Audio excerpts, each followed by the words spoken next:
Muy buenas a todos, ¿qué tal chicos? Bienvenidos una vez más al canal de Power Explosive Team. Hoy estoy con mi compañera Alexandra y vamos a hacer un vídeo sobre el entrenamiento en el core. Lo que queremos es dejar bien claro qué es el core, cómo lo podemos trabajar y qué diferentes tendencias o qué diferentes ejercicios o metodología podemos llevar a cabo para entrenar muchísimo mejor, más eficiente el core, que al fin y al cabo es lo que queremos.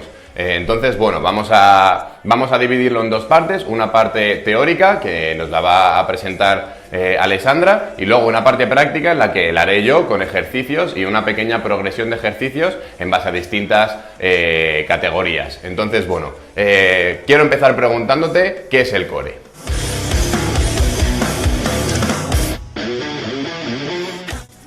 Bueno, una vez que ya hemos introducido el vídeo, yo quiero preguntarte y quiero que empecemos ya con la chapa teórica y ¿qué es el core? Bueno, a ver compañeros, lo primero de todo, el core. Mira, el concepto que se tiene del core está totalmente cambiado, ¿no? Porque se piensa que es solo las cuatro paredes que forman nuestra cavidad abdominal y que esa musculatura, que se supone que sería diafragma, pared anterior que sería la musculatura abdominal, pared posterior la musculatura de la espalda y pared inferior el suelo pélvico, eso es el core. Pero es que esto no es así, el core va mucho más allá. Ese es el conjunto de estructuras, parte del conjunto de estructuras que ayudan a que ese core esté estable. ¿Y por qué digo esto? Porque el core es el centro de gravedad de nuestro cuerpo. Core en sí significa núcleo, significa centro, y ese centro de gravedad se ubica en nuestro cuerpo, en el caso de la mujer a nivel del sacro y en el caso del hombre más o menos a nivel del ombligo. Entonces, ese centro de gravedad cae sobre una base de sustentación, que sería pues donde nosotros estamos en ese momento pues haciendo una postura, haciendo nuestra actividad, haciendo nuestro deporte, y el equilibrio que este centro de gravedad muestre es lo que va a determinar la eficiencia de nuestros movimientos.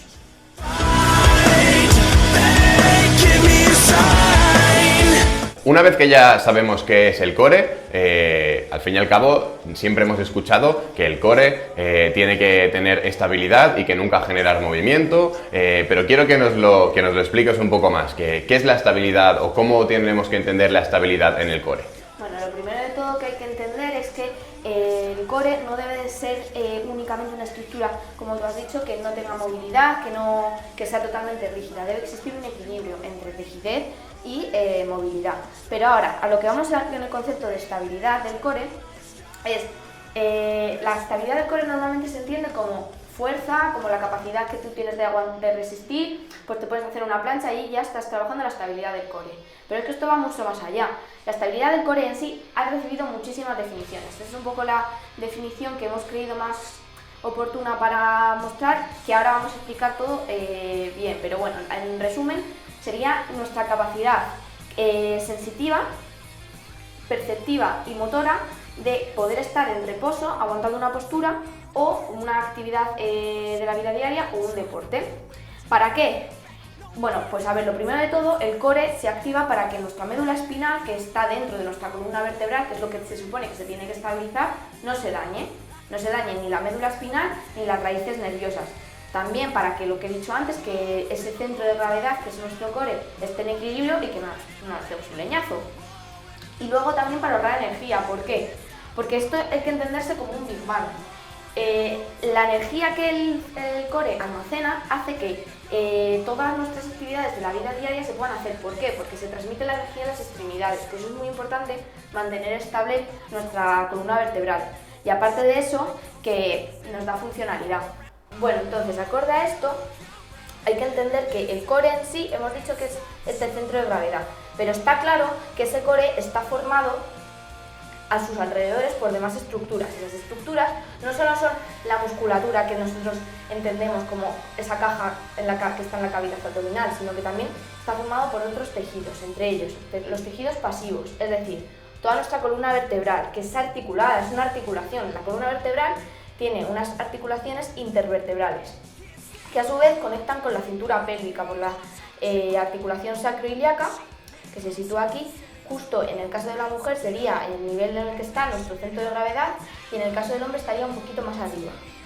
Aparte de esto, es que esas articulaciones están sostenidas por tejido conjuntivo del estilo ligamentos, cápsula y la propia fascia, que de hecho es muy importante porque la tensibilidad que tengan estas estructuras también va a determinar la estabilidad que tenga nuestro core. Entonces, está claro que sí que son esas 4 paredes que es la que forman el core, que sería la parte superior, que estaría el diafragma, la parte inferior, que estaría el suelo pélvico, la parte anterior, que sería pues, la musculatura abdominal, y la parte posterior, que sería multífidos, cuadrado lumbar, etc. Pero es que esta musculatura no solo es a nivel de la cavidad abdominal.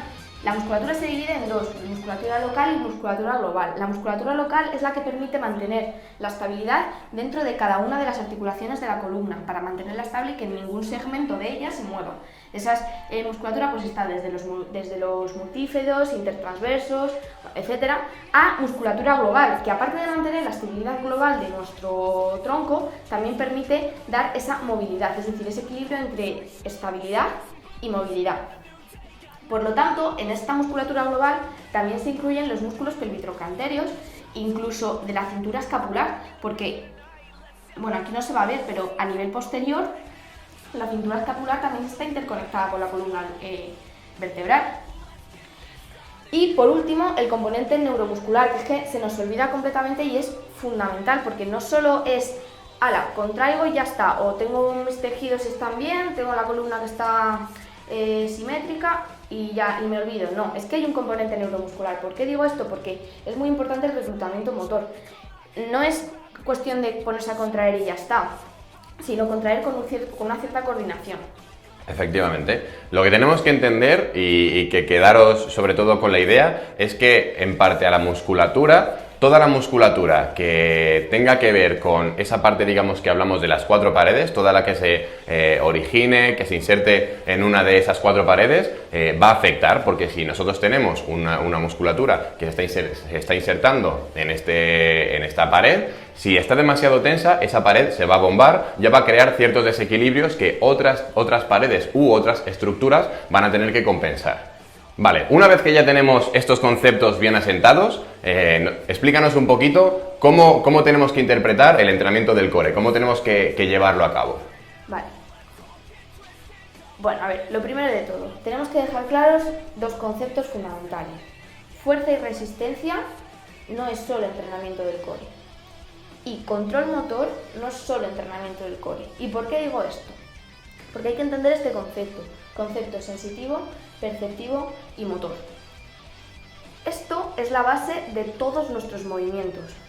¿Por qué?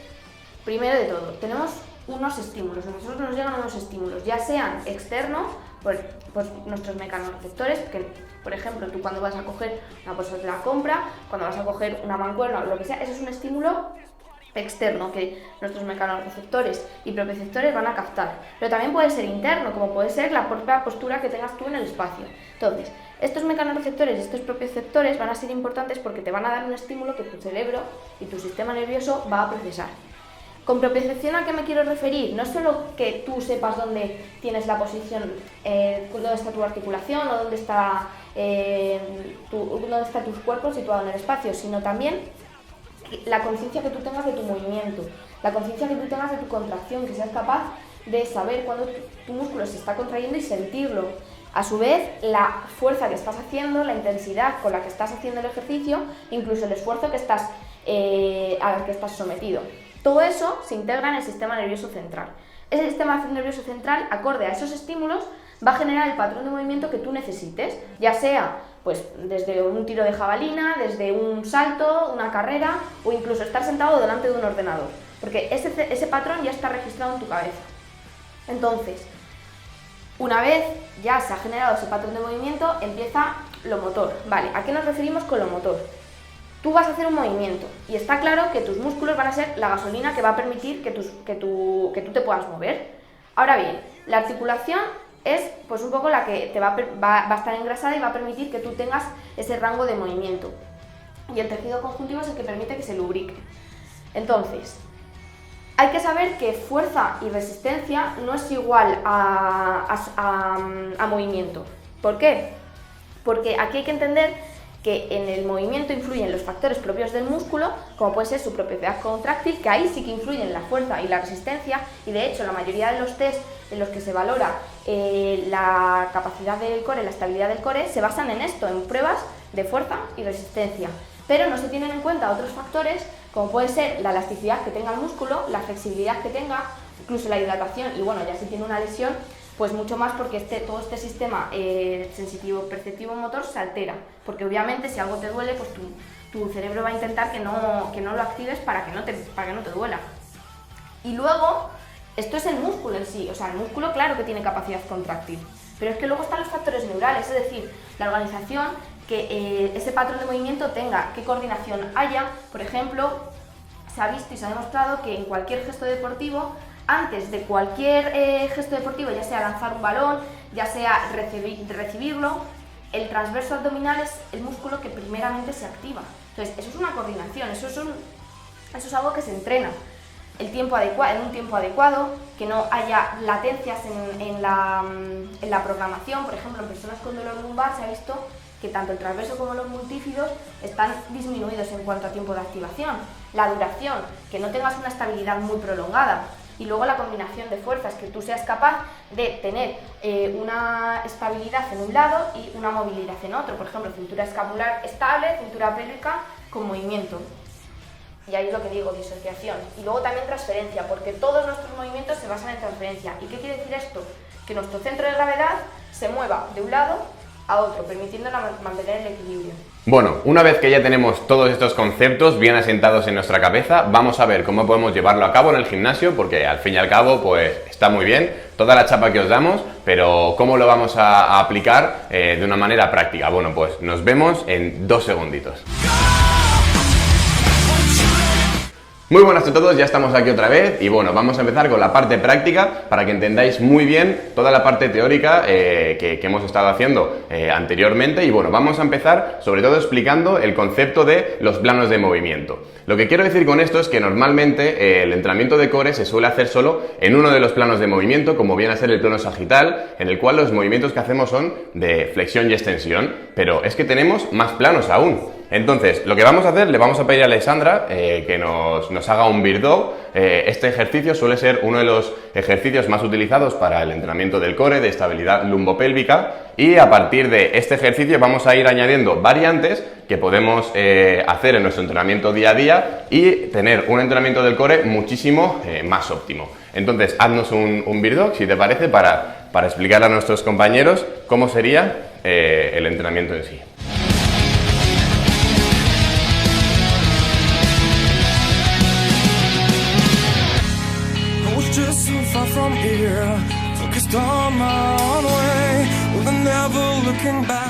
Bueno, una vez que ya hemos visto el ejercicio sobre el cual vamos a aplicar las variantes, la primera de ellas va a ser irnos hacia un plano el cual lo vamos a llamar transversal. Es decir, en vez de hacer movimientos de flexión y extensión, le vamos a pedir a Alexandra que lo que haga sean, digamos, rotaciones o abducciones y aducciones horizontales. Este plano también puede llegar a ser llamado horizontal. Entonces, lo que le vamos a pedir es que conforme hagas el Bird Dog, lo cambies y apliques la modificación de hacer una abducción horizontal de brazo y con la pierna contraria hacer lo mismo hacia el otro lado, ¿vale?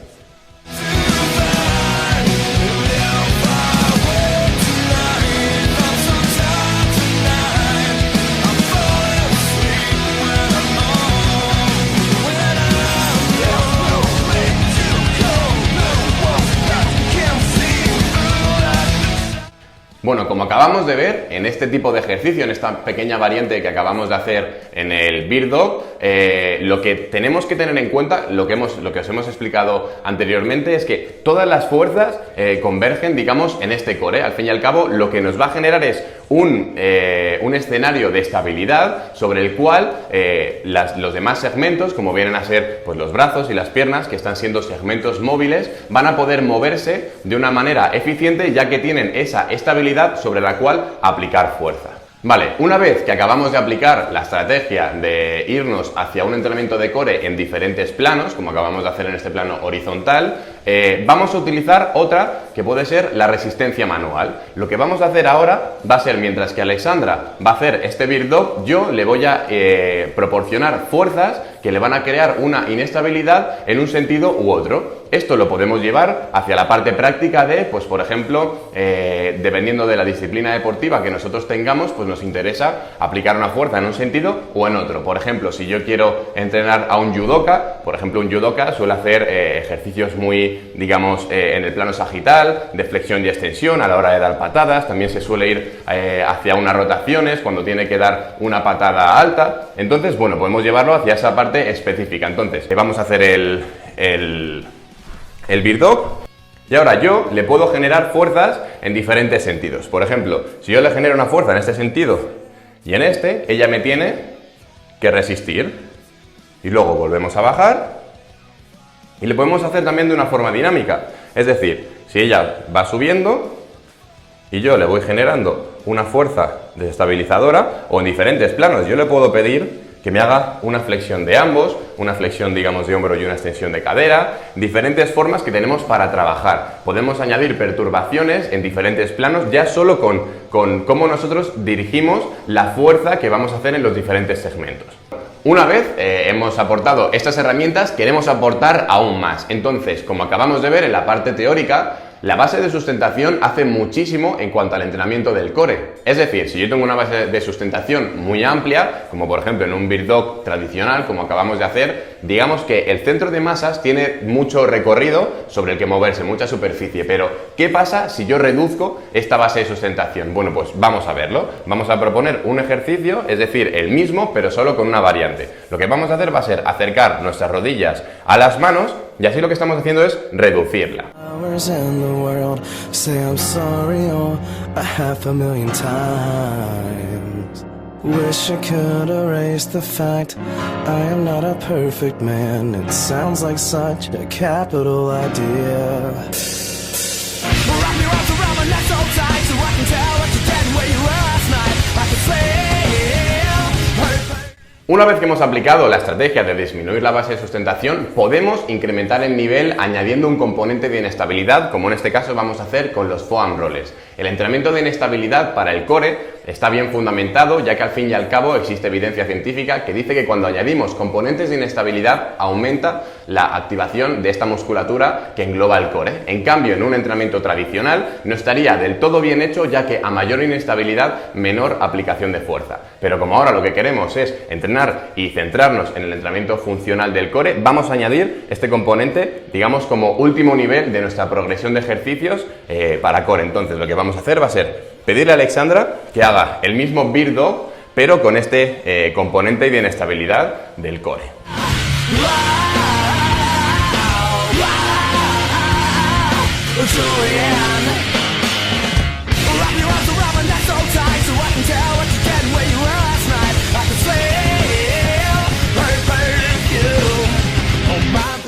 Bueno chicos, tras este último ejercicio, lo único que tengo que decir es que si veis que en el gimnasio tembláis como un flan, no os preocupéis porque yo también lo hago, así que es un entrenamiento, digamos, muy intenso en cuanto a inestabilidad, en cuanto a conciencia corporal. Al fin y al cabo tenemos todos los focos que tenemos que tener en este tipo de entrenamiento al 100%. Entonces, ahora nos vamos a centrar sobre todo en la parte de cómo puedo llegar a cuantificar esta estabilidad. Bueno, pues todos lo podéis hacer porque al fin y al cabo lo único que necesitáis es un móvil y una aplicación que mida los grados de inclinación.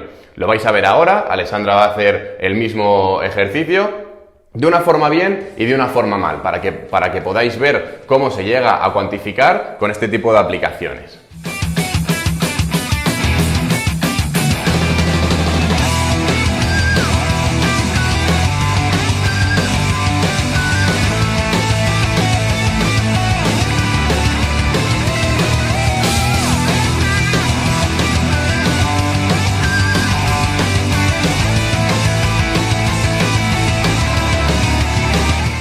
Así que nada chicos, esperamos que os haya gustado muchísimo este tipo de vídeos. Si es así, agradecemos muchísimo vuestra manita arriba. Si todavía no estás suscrito, suscríbete y dejadnos en los comentarios qué os ha parecido tanto la parte teórica como la parte práctica, porque al fin y al cabo lo que queremos siempre es mejorar por y para vosotros y que lo paséis bien, tanto como nosotros lo hacemos explicándoos estos vídeos. Así que nada, un saludo y muchas gracias.